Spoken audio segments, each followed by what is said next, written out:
Oliver was 7 years old, curious, brave, and always full of questions.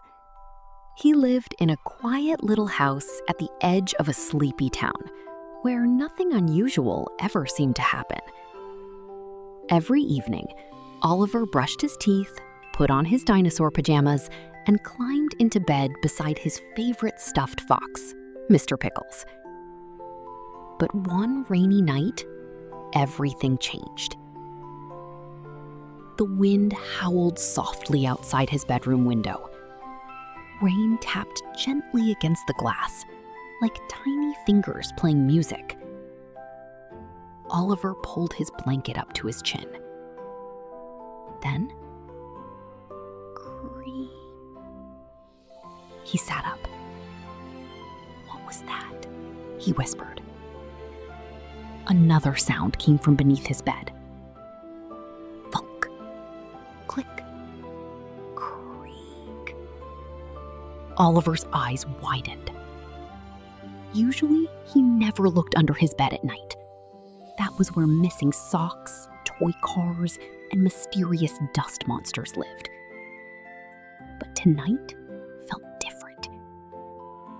Very slowly, Oliver leaned over the edge of the mattress and peeked down. At first, he saw only darkness. Then, a golden light flickered beneath the bed. Oliver blinked. That definitely wasn't there before. Heart pounding, he climbed down carefully and lifted the bedskirt. Hidden beneath the bed was a tiny wooden door. It was no taller than a rabbit. The door had silver hinges, a round crystal knob, and strange glowing symbols carved into the wood. Oliver stared in amazement. A secret door? The symbols shimmered softly. Then the crystal knob turned by itself. Click. The tiny door slowly opened. Warm golden light spilled across Oliver's bedroom floor. And from inside came a tiny voice. "Finally, you found it!" The moment Oliver passed through the doorway, everything changed. Instead of crawling under a bed, he slid down a sparkling tunnel filled with floating lights. Whoa! He tumbled gently onto soft blue grass beneath a sky filled with glowing clouds. Oliver stared in wonder. The world was beautiful. Tiny lanterns floated through the air like fireflies. Trees had silver leaves. Rivers glowed pale purple. And in the distance stood enormous mushrooms taller than houses. Barnaby landed beside him with a grunt. "Welcome to Underhollow." Oliver smiled slowly. This place is real. Suddenly, a loud honk echoed overhead. Oliver looked up just in time to see 3 giant geese flying through the sky wearing mailbags. One goose dropped a letter onto Barnaby's head. Barnaby opened it quickly. Oh dear. What is it? The darkness is spreading faster than expected. Oliver noticed something strange nearby. The grass at the edge of the hill was turning gray. Flowers drooped sadly.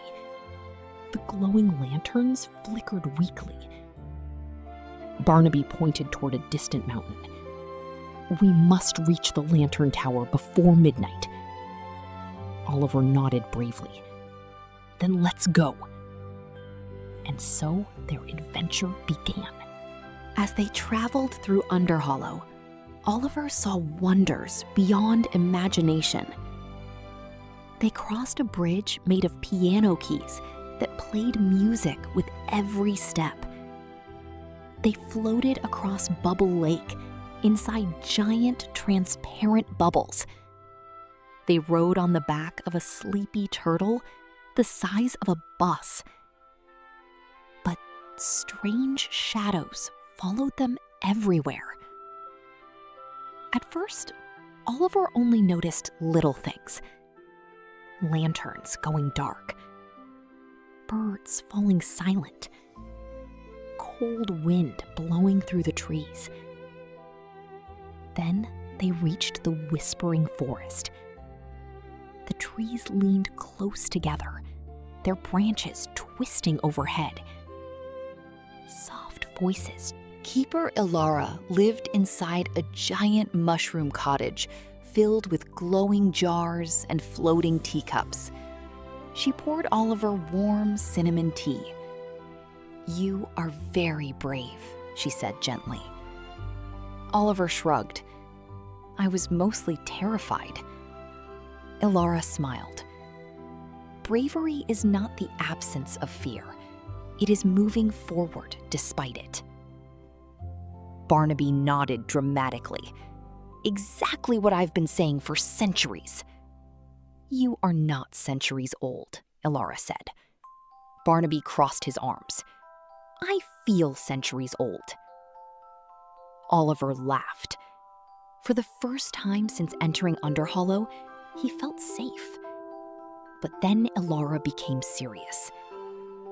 "The lantern heart is weakening because someone stole the moon crystal." Oliver frowned. Who would do that? Ilara looked toward the dark forest.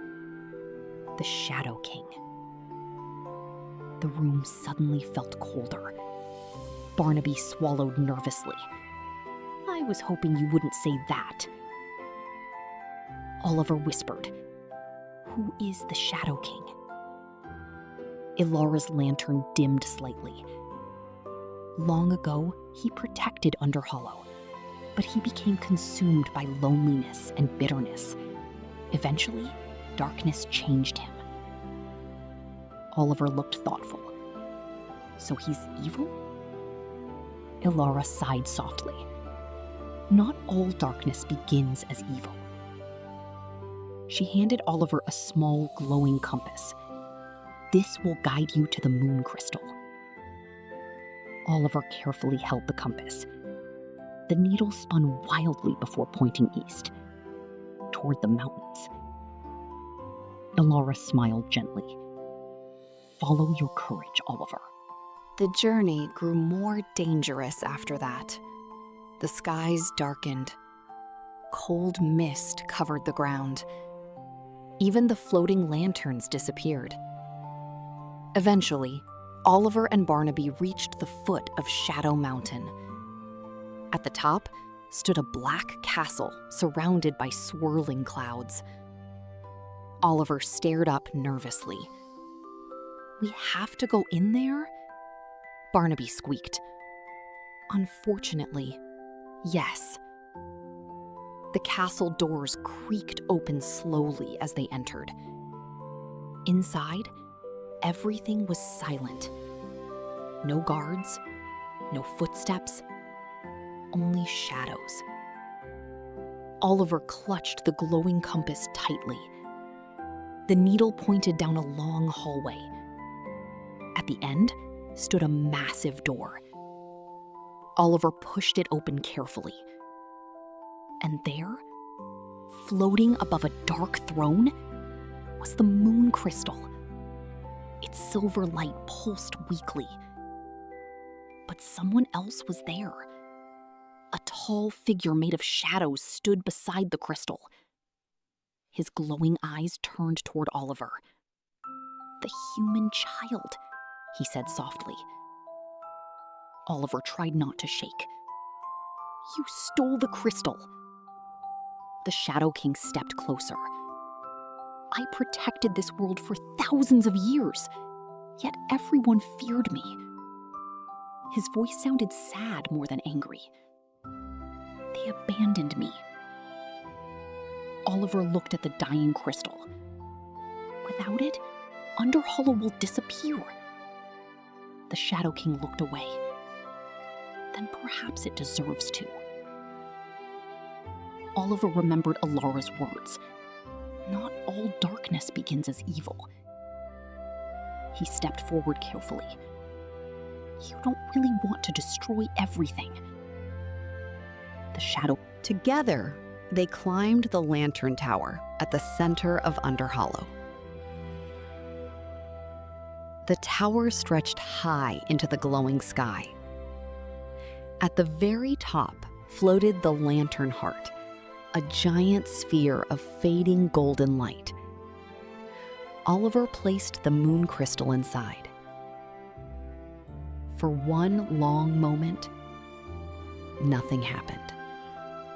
Then, whoom! Golden light exploded across the sky. Lanterns reignited everywhere. Flowers bloomed instantly. Rivers sparkled brightly.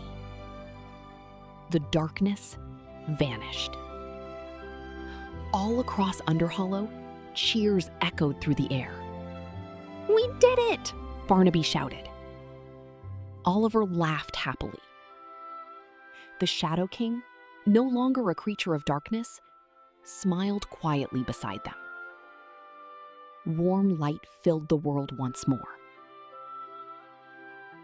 Later that night, the people of Underhollow held a celebration in Oliver's honor. Lanterns floated through the sky. Tiny foxes danced in circles. The male geese played trumpets terribly. Barnaby wore an enormous feathered hat for some reason. Keeper Alara raised her glowing lantern. "To Oliver," she announced. "The child who reminded us that kindness is stronger than fear." Everyone cheered. Oliver blushed. Then Barnaby tugged on his sleeve. "There's one small problem." "What?" Barnaby pointed toward the sky. Morning light was beginning to appear. "Oh no," Oliver said. "My parents." Barnaby grinned. "Time moves differently here, but we should hurry."